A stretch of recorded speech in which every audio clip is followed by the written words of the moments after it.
और जर्मनी में रूस की बड़ी साजिश की जानकारी भी सामने आई है। यूरोप में रूस के टारगेट पर था अमेरिकी बेस, ये जानकारी मिल रही है। अमेरिकी मिलिट्री बेस पर होने वाला था हमला। यूरोप में टारगेट पर था अमेरिकी बेस और ये जानकारी अब मिल रही है। इस टारगेट को यूरोप में निशाना बनाया जाना था, लेकिन उसके बाद इस टारगेट को लेकर यह जानकारी मिली कि अमेरिकी बेस निशाने पर है। यूरोप में अमेरिका पर हमला करने का बड़ा प्लान सामने आया।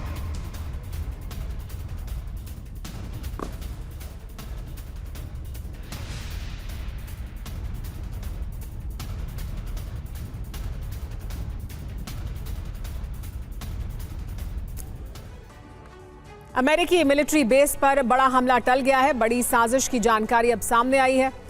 खबर दरअसल क्या है वो जान लीजिए। यूरोप में अमेरिकी बेस पर हमला होने वाला था, ऐसी जानकारी मिली है। पुतिन के खुफिया एजेंट ये हमला करने वाले थे, कहा जा रहा है। सभी अमेरिकी मिलिट्री बेस सर्विलांस पर थे। क्रेमलिन ने अमेरिकी बेस पर हमले की प्लानिंग की थी। इसकी जानकारी कैसे सामने आई है वो भी बहुत दिलचस्प है। जर्मनी में पुतिन के 3 खुफिया एजेंट गिरफ्तार किए गए हैं। अमेरिकी मिलिट्री बेस पर सर्विलांस कर रहे थे ये खुफिया एजेंट। क्रेमलिन के आदेश पर यह सर्विलांस किया जा रहा था। सर्विलांस के बाद ब्लास्ट करने की योजना थी। नेटो हथियार गोदाम में ब्लास्ट करने वाले थे, यानी अमेरिका के बेस पर यह बड़ा हमला होना था और उसके लिए साजिश की जा रही थी। हमला क्यों होने वाला था यह भी जानना चाहिए। नेटो सप्लाई लाइन बंद हो सके, इस वजह से नेटो के बेस पर यह हमला होना था। यूक्रेन के पास हथियारों की कमी हो जाएगी इस हमले की वजह से, इस वजह से ये साजिश थी। नेटो देशों के साथ सीधी जंग भी हो सकती है इसकी वजह से। समझौते के लिए अमेरिका पर दबाव बनाने की कोशिश के तहत ही इसे देखा जा सकता है। जीते हुए क्षेत्र पर रूस का कब्जा माना जाए। दरअसल रूस इस कोशिश में लगा हुआ है। तो देखिए किस तरह से लगातार ये कोशिश थी कि अमेरिका का जो बेस है नेटो में उस पर हमला किया जाए, और इस वजह से 3 एजेंट खुफिया तौर पर यहां से जानकारी जुटा रहे थे।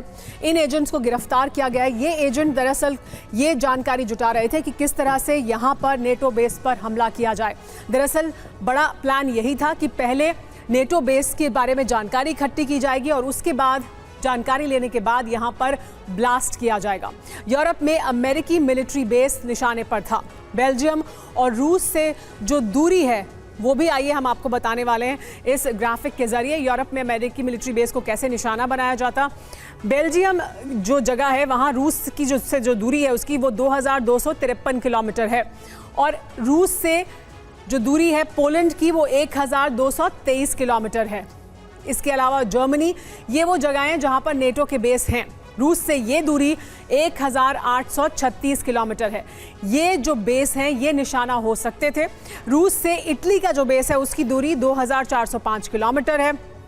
नीदरलैंड्स में इसकी जो दूरी है रूस से दूरी उसकी 2200 किलोमीटर है, और तुर्की में रूस से जो दूरी है उसकी 1759 किलोमीटर है। ये वो तमाम नेटो के बेस हैं जो यूरोप में मौजूद हैं और ये निशाने पर हो सकते थे। रूस यूक्रेन में लगातार तबाही मचा रहा है। पुतिन ने नए साल में यूरोप में नए टारगेट भी फिक्स कर लिए हैं। इस बीच ज़ेलेंस्की की बेचैनी बढ़ती जा रही है। कहीं ट्रंप सत्ता संभालने के बाद यूक्रेन का सरेंडर ना करा दें या फिर युद्ध विराम हो जाए। अगर ऐसा हुआ तो जिन इलाकों पर रूस का कब्जा है वो यूक्रेन के हाथ से निकल सकते हैं, जबकि नेटो को इस बात की फिक्र है। अगर यूक्रेन हार गया तो पुतिन आगे दूसरे देशों पर हमला करेंगे। इसीलिए ज़ेलेंस्की ने युद्ध नीति बदल दी है।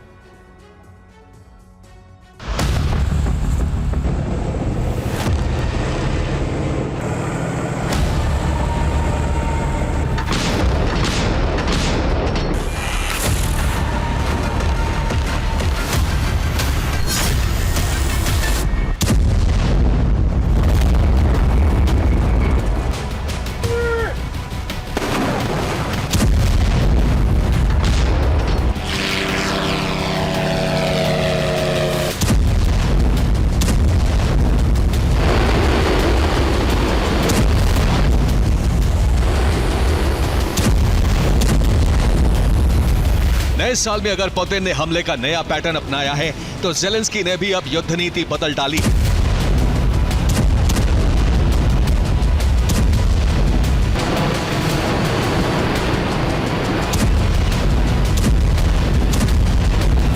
अब नए तरीके से रूस पर हमले किए जा रहे हैं। कुर्स्क से लेकर क्रीमिया तक यूक्रेन ने तबाही मचाई हुई है।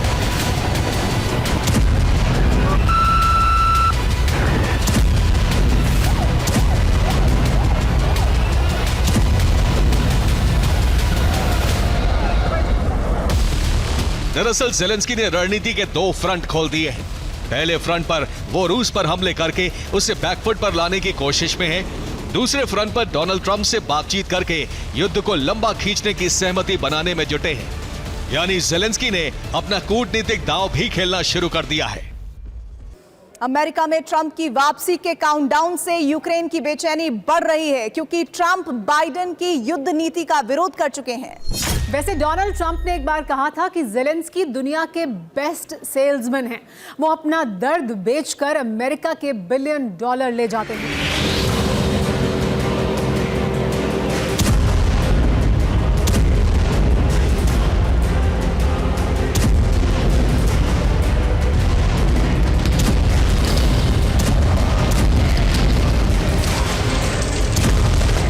अब ट्रंप की वापसी हो रही है।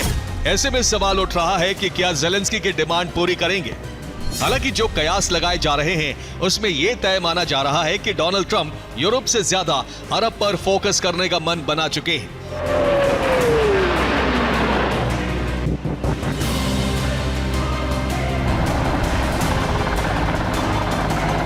यानी इजराइल को सैन्य मदद दी जाएगी, जबकि यूक्रेन की मदद रोकी जा सकती है। ज़ेलेंस्की को इसका अंदाजा हो चुका है, क्योंकि ट्रंप और पुतिन की केमिस्ट्री बता रही है कि यूक्रेन नेपथ्य में जाने वाला है। इस बीच दो बयानों ने ज़ेलेंस्की की धड़कनें और बढ़ा दी हैं।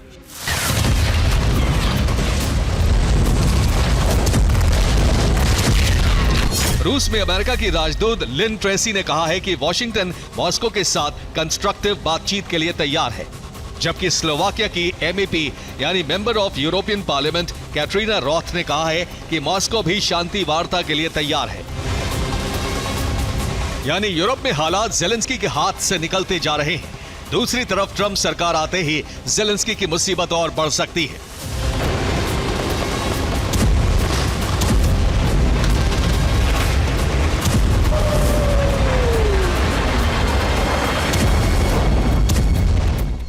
ऐसे संकेत मिल रहे हैं शपथ लेते ही डोनाल्ड ट्रंप यूक्रेन को दी गई सैन्य मदद में भ्रष्टाचार की जांच करा सकते हैं। वैसे डोनाल्ड ट्रंप ने कुछ दिन पहले कहा था कि वो 24 घंटे में युद्ध विराम करा सकते हैं, और अब यूरोप में शांति वार्ता की चर्चा शुरू हो गई है। यानी नेटो देशों में दो गुट बन गए हैं। एक गुट यूक्रेन को सैन्य मदद देने का हिमायती है, जबकि दूसरा गुट शांति प्रक्रिया के जरिए युद्ध रुकवाने का पक्षधर है।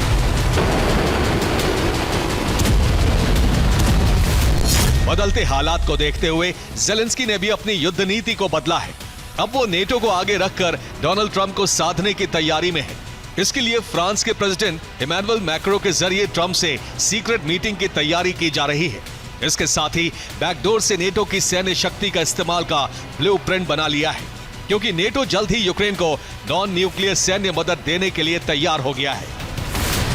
इसके अलावा जर्मनी, फ्रांस और ब्रिटेन मिलकर ट्रंप टीम के संपर्क में है। हालांकि ज़ेलेंस्की की यह रणनीति उल्टी भी पड़ सकती है, क्योंकि अमेरिका में ट्रंप के करीबी यूएस से मिलने वाली मदद की चोरी करने का आरोप ज़ेलेंस्की पर लगा रहे हैं। डर है कि ट्रंप सत्ता में वापसी के साथ ही यूक्रेन में जांच शुरू करा सकते हैं। इसलिए ज़ेलेंस्की यूक्रेन के कई इलाकों से रूस को पीछे ढकेलने में लगे हैं। अगर युद्ध विराम होता है तो रूस का कब्जा काफी कम जमीन पर हो सके और यूक्रेन से समझौता हो तो ज़ेलेंस्की को कम नुकसान का सामना करना पड़े।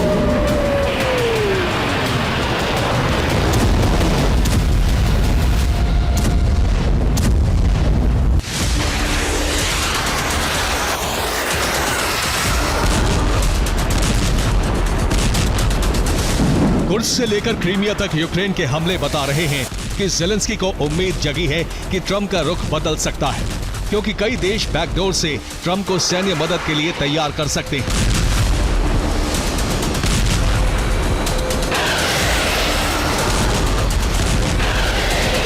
उन देशों में France, Britain, Germany, Poland, Denmark, Finland, Sweden और तीनों बाल्टिक देश लिथुआनिया, लातविया, एस्टोनिया शामिल हैं। फ्रांस और ब्रिटेन तो ट्रंप टीम के संपर्क में है। हो सकता है ट्रंप के शपथ ग्रहण के तुरंत बाद ही ज़ेलेंस्की और ट्रंप की मुलाकात हो, जबकि उससे पहले मैक्रो और ओलाफ शोल्स मुलाकात कर सकते हैं। हालांकि अभी तक इस पर ट्रंप की तरफ से तस्वीर साफ नहीं हुई है कि रूस यूक्रेन में युद्ध विराम के लिए रोड मैप क्या होगा, जबकि ऐसी स्थिति में यूक्रेन की तरफ से बयान आया है। ज़ेलेंस्की के प्रमुख सलाहकार मिखाइलो पोडोल्यक ने कहा है, बातचीत के बारे में बहुत सारी बातें हो रही हैं, लेकिन ये एक भ्रम है। कोई वार्ता प्रक्रिया नहीं हो सकती क्योंकि रूस को इस युद्ध के लिए पर्याप्त कीमत नहीं चुकानी पड़ी है। यानी ज़ेलेंस्की को पूरी उम्मीद है कि शांति प्रक्रिया के लिए अमेरिका आगे नहीं बढ़ेगा, इसलिए यूक्रेन ताबड़तोड़ हमले कर रहा है।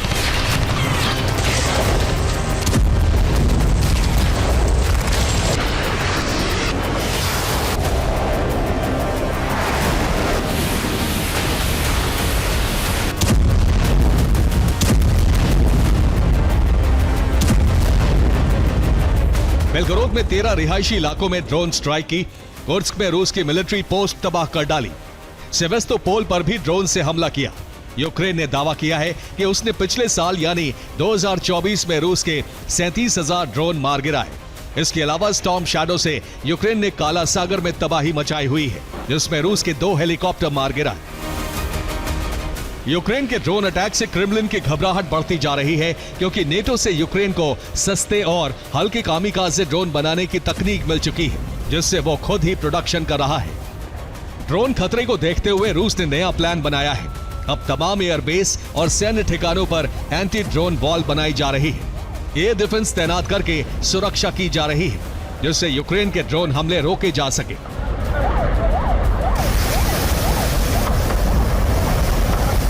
इस प्लानिंग को रूस ने ड्रोन कारपेट नाम दिया है, लेकिन यूक्रेन के पास बारूद सिर्फ कुछ ही दिनों का बचा है। अगर सैन्य मदद नहीं मिली तो यूक्रेन का खात्मा तय है। अब सब कुछ ट्रंप के रुख पर निर्भर करने वाला है। डोनाल्ड ट्रंप को अपने पाले में लाने के लिए ज़ेलेंस्की ने कई दांव खेले हैं। Bureau report, TV9 Bharatvarsh. इस वक्त की बड़ी खबर यूक्रेन से। यूक्रेन के दबाव की युद्ध नीति से भड़का हुआ है रूस ने 4 लॉन्च पैड्स को एक्टिव किया है। यूक्रेन के 1 दर्जन से ज्यादा इलाके में हमले तेज कर दिए गए हैं।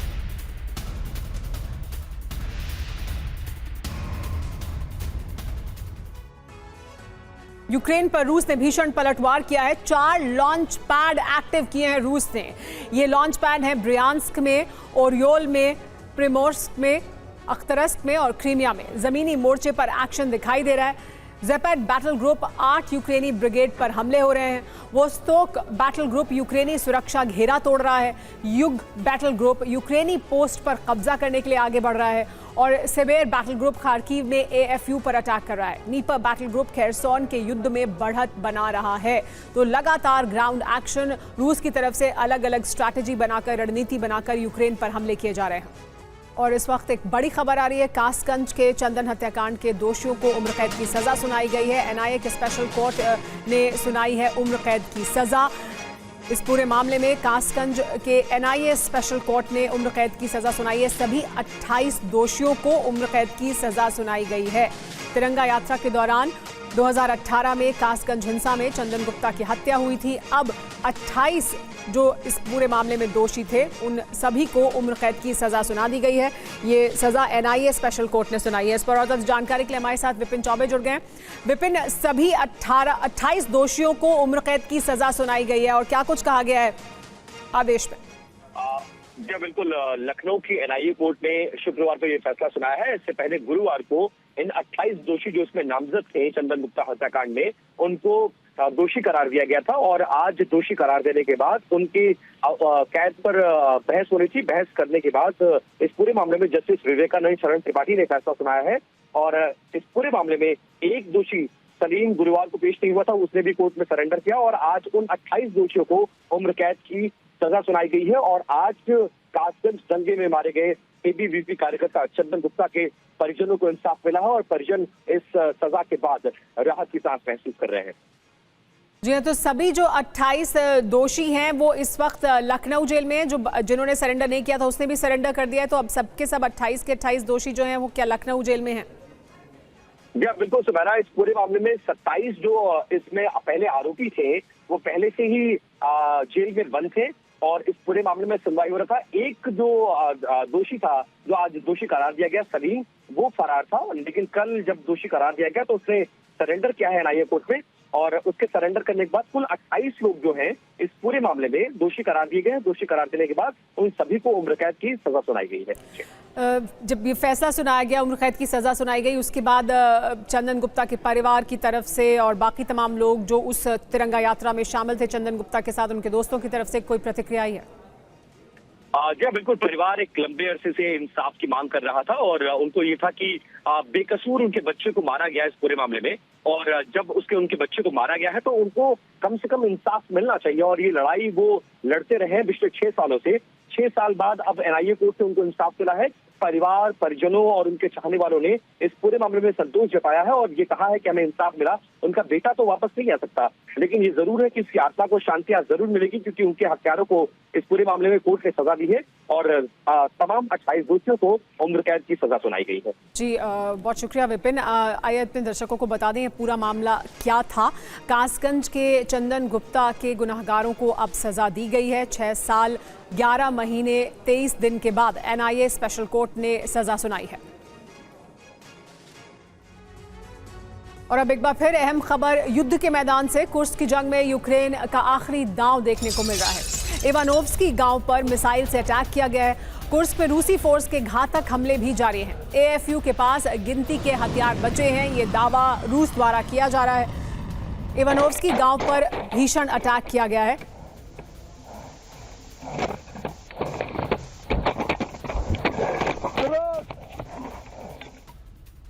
एक और बड़ी खबर युद्ध के मैदान से है कि कुर्स्क में 3 जर्मन टैंक तबाह हो गए हैं। रूसी पैराट्रूपर्स ने टैंकों को नष्ट कर दिया है।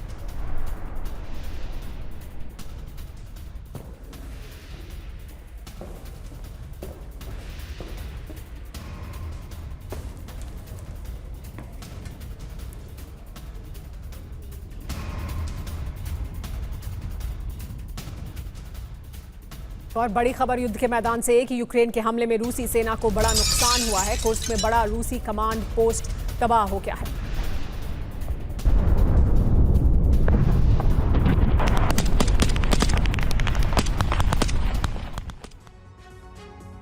रूस यूक्रेन जंग के 1000 से ज्यादा दिन पूरे हो गए हैं, लेकिन ये जंग थमने की जगह और ज्यादा तेज होती जा रही है। 2025 में यूक्रेन जंग का एपिसेंटर पोक्रोव्स्क बन गया है। इस वक्त रूस की सेना पोक्रोव्स्क के बेहद करीब मौजूद है। राष्ट्रपति पुतिन ने रूसी जवानों को 24 घंटे में ये शहर फतह करने का मिशन सौंपा है। ज़ेलेंस्की से लेकर नेटो तक में भय है कि अगर यूक्रेन पोक्रोव्स्क हारा तो दक्षिणी यूक्रेन को रूस से आजाद करवाना असंभव हो जाएगा। सिर्फ इतना ही नहीं, इस शहर पर कब्जे का मतलब होगा नीप्रो तक रूसी सेना की सीधी पहुंच। कैसे, इस रिपोर्ट में देखिए।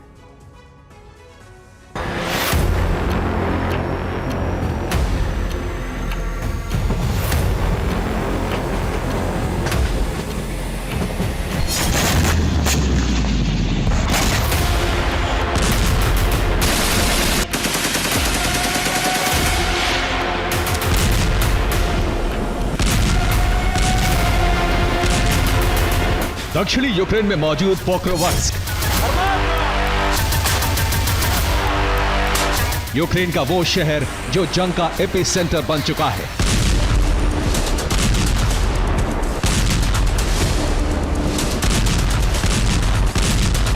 पुतिन ने अपनी सेना को हर हालत में इस शहर पर रूसी झंडा लहराने का आदेश दिया है।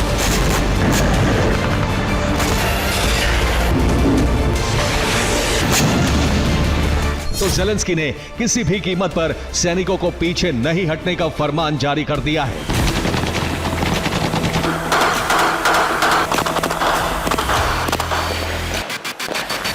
यही वजह है कि पोक्रोव्स्क की सरहद से चंद किलोमीटर दूर भीषण बारूद बरस रहा है।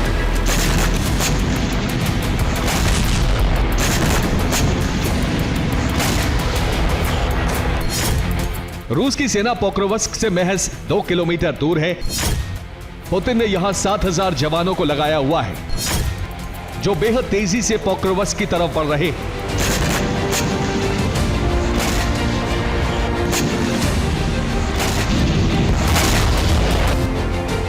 वीडियो में तबाह होता ये यूक्रेन का बख्तरबंद वाहन है, जिसे रूस ने ड्रोन हमला कर नष्ट कर दिया। पोक्रोवस्क में रूसी सेना ने यूक्रेन का एक हाइमर्स रॉकेट लॉन्चर और 3 टैंकों को तबाह कर दिया।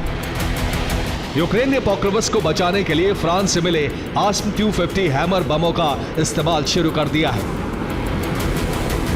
हैमर बम को रूसी टुकड़ियों पर S-25 फाइटर जेट से दागा जा रहा है।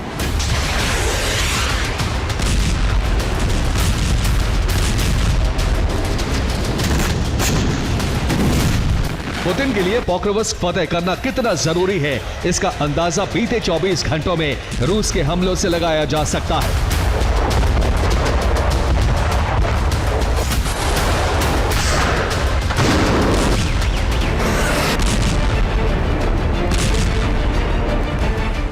बीते 24 घंटे में रूस ने कुल 135 बड़े हमले किए हैं, जिसमें 35 हमले पोक्रोवस्क को टारगेट कर किए गए।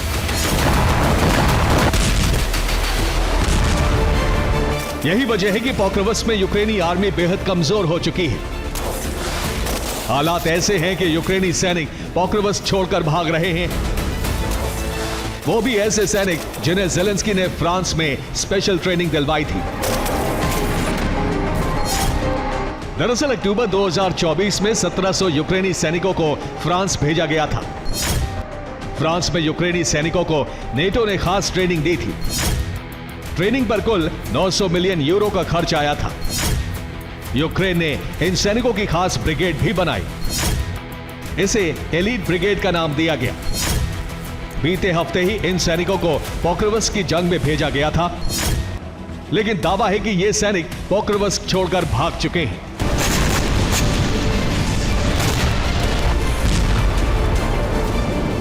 यानी जिन सैनिकों से ज़ेलेंस्की को सबसे ज्यादा उम्मीद थी, वो पोक्रोवस्क में एक हफ्ते भी नहीं टिक सके।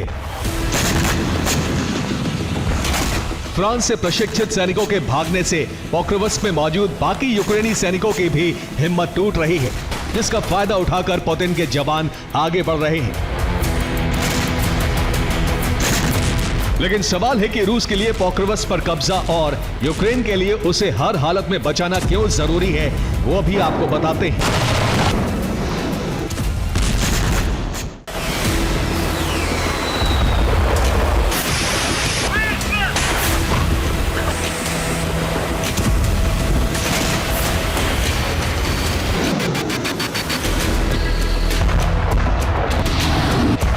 पोक्रोवस्क ही नहीं, डोनेट्स्क के बाकी इलाकों में यूक्रेनी सेना कमजोर पड़ रही है, जिसका फायदा उठाकर रूस डोनेट्स्क के इलाकों पर कब्जा कर रहा है। बीते 24 घंटे की बात करें तो डोनेट्स्क के चासिव यार, तोरोत्स्क और क्रामातोर्स्क पर रूस ने कई चौकियों पर कब्जा कर लिया है। यहां यूक्रेन को भारी नुकसान हुआ है। इधर डोनेट्स्क के कोराखोव में रूस को बड़ी सफलता मिली है। कोराखोव के थर्मल प्लांट पर रूसी सेना ने कब्जा कर लिया है। यह वीडियो उसी थर्मल प्लांट का है। वीडियो में प्लांट पर लहराते रूसी झंडे को साफ साफ देखा जा सकता है। इधर रूसी सैनिकों ने रण क्षेत्र में इलेक्ट्रिक स्कूटर और एटीवी का इस्तेमाल शुरू कर दिया है। यह यूक्रेनी वॉर ग्राउंड का वीडियो है। वीडियो में देखा जा सकता है कि बीच सड़क रूसी सैनिक इलेक्ट्रिक स्कूटर पर सवार होकर आगे बढ़ रहे हैं। अब जरा इस वीडियो को देखिए। रूसी सैनिकों ने एटीवी पर एंटी टैंक रॉकेट फिट किया है और इससे यूक्रेनी पोस्ट पर ताबड़तोड़ फायर कर रहे हैं। सवाल है कि जंग में रूसी सैनिक एटीवी और इलेक्ट्रिक स्कूटर का इस्तेमाल क्यों कर रहे हैं। दरअसल इलेक्ट्रिक स्कूटर आवाज नहीं करते। इसके जरिए रूसी सैनिकों को चुपचाप आगे बढ़ने में आसानी होती है। मिलिट्री वाहन पर हमले में कई सैनिक एक साथ मारे जाते हैं, जबकि इलेक्ट्रिक स्कूटर पर एक बार में एक ही सैनिक की मौत होती है। वहीं एटीवी की बात करें तो इससे बर्फीले और कीचड़ वाले इलाके में सफर करना आसान हो रहा है। साथ ही घायल सैनिकों को बाहर निकालने में भी आसानी हो रही है।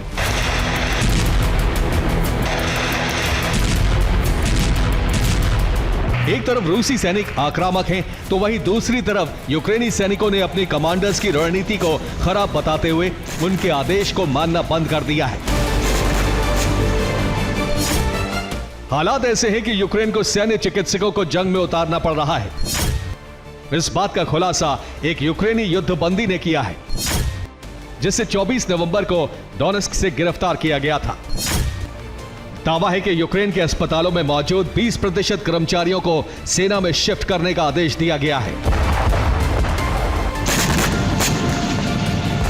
साफ है, बीते एक साल में रूस को बड़ी सफलता मिली है, लेकिन इस फतह के बदले रूस को भारी कीमत चुकानी पड़ी है। अमेरिका के न्यू ऑर्लिन्स में हुए हमले की जांच एफबीआई कर रही है। इस हमले को शमसुद्दीन जब्बार ने अंजाम दिया, लेकिन अब जानकारी ये सामने आई है कि इस हमले का मास्टरमाइंड कोई और है और उस मास्टरमाइंड का पाकिस्तान से लिंक है। पता ये लगा है कि शमसुद्दीन जब्बार एक मौलवी के पास बार बार जाता था। मौलवी पाकिस्तानी मूल का था। इसी मौलवी ने जब्बार को कट्टर शिक्षा दी और हमले के लिए उकसाया। एक और बड़ी खबर मिल रही है, न्यू ऑर्लिन्स हमलावर का किया गया था ब्रेन वॉश, ये कहा जा रहा है। पाकिस्तानी मौलवी ने किया था हमलावर शमसुद्दीन जब्बार का ब्रेन वॉश। मौलवी ने शमसुद्दीन जब्बार को आईएसआईएस से जुड़ने के लिए कहा था। अमेरिकी सेना में रह चुका है शमसुद्दीन जब्बार। आपको बता दें कि नए साल के जश्न के मौके पर अमेरिका के न्यू ऑर्लिन्स में बड़ा टेरर अटैक हुआ था। शमसुद्दीन जब्बार नाम के हमलावर ने वो लोन वुल्फ अटैक किया था और एक पिकअप ट्रक को भीड़-भाड़ भरी सड़क पर दौड़ा दिया था, जिससे 15 लोगों की जान चली गई थी। बाद में पुलिस ने हमलावर को मार गिराया और अब जानकारी ये मिल रही है कि शमसुद्दीन जब्बार का ब्रेन वॉश किया गया था। अमेरिका के न्यू ऑर्लिन्स में हजारों की भीड़ जश्न मनाने के लिए सड़कों पर जुटी थी। नए वर्ष के मौके पर लोग मस्ती में झूम रहे थे, डांस कर रहे थे, खुशियां मना रहे थे, लेकिन उनकी खुशी चंद मिनटों में ही मातम में बदल गई। एक तेज रफ्तार ट्रक इसी भीड़ के बीच में घुसा और कई लोगों को रौंदता हुआ चला गया। एक और बड़ी जानकारी है कि ये घटना सुबह लगभग 3:15 बजे बॉर्बन स्ट्रीट और इब्विले चौराहे पर हुई थी। ये इलाका अपने नाइट लाइफ और वाइब्रेंट कल्चर के लिए विश्व प्रसिद्ध है। तस्वीरों में साफ देखा जा सकता है कि कार पूरी रफ्तार से लोगों को रौंदते हुए निकल गई। जांच में पता लगा है कि शमसुद्दीन जब्बार लोगों से कम बातचीत करता था। शमसुद्दीन जब्बार के बारे में कई अहम जानकारियां हासिल हुई हैं। कुछ महीनों से उसका एक मस्जिद में जाना बढ़ गया था और ज्यादा जानकारी आपको इंफॉर्मेशन वॉल के जरिए आई हम बता रहे हैं।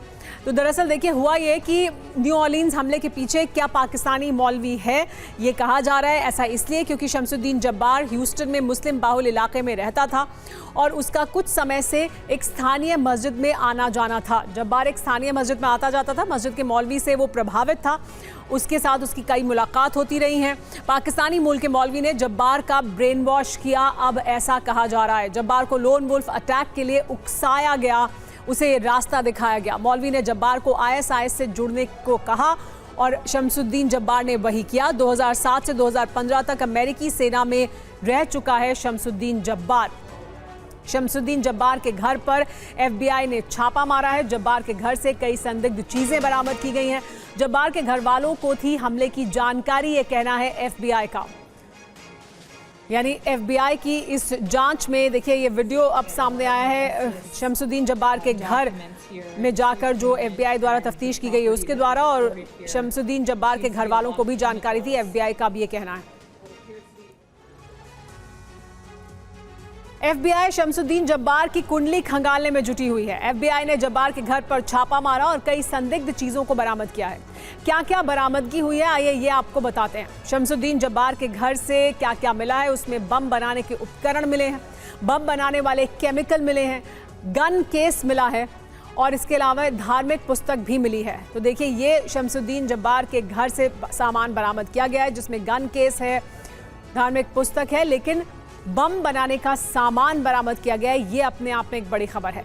पाकिस्तान में पिछले कुछ सालों में गृहयुद्ध जैसे हालात हो गए हैं। पाकिस्तान अपने घर में ही कई मोर्चों पर जंग लड़ रहा है। तहरीक-ए-तालिबान पाकिस्तान और बलूचिस्तान लिबरेशन आर्मी ने पाकिस्तानी सेना पर लगातार हमले किए हैं। टीटीपी ने नए साल पर पाकिस्तानी आर्मी पर हमलों का आंकड़ा जारी किया है। 2024 में 1200 से ज्यादा पाकिस्तानी सैनिकों की मौत हुई है और 1600 से ज्यादा पाकिस्तानी जवान घायल हुए हैं तहरीक-ए-तालिबान पाकिस्तान द्वारा पाकिस्तान की सेना पर किए गए हमलों में।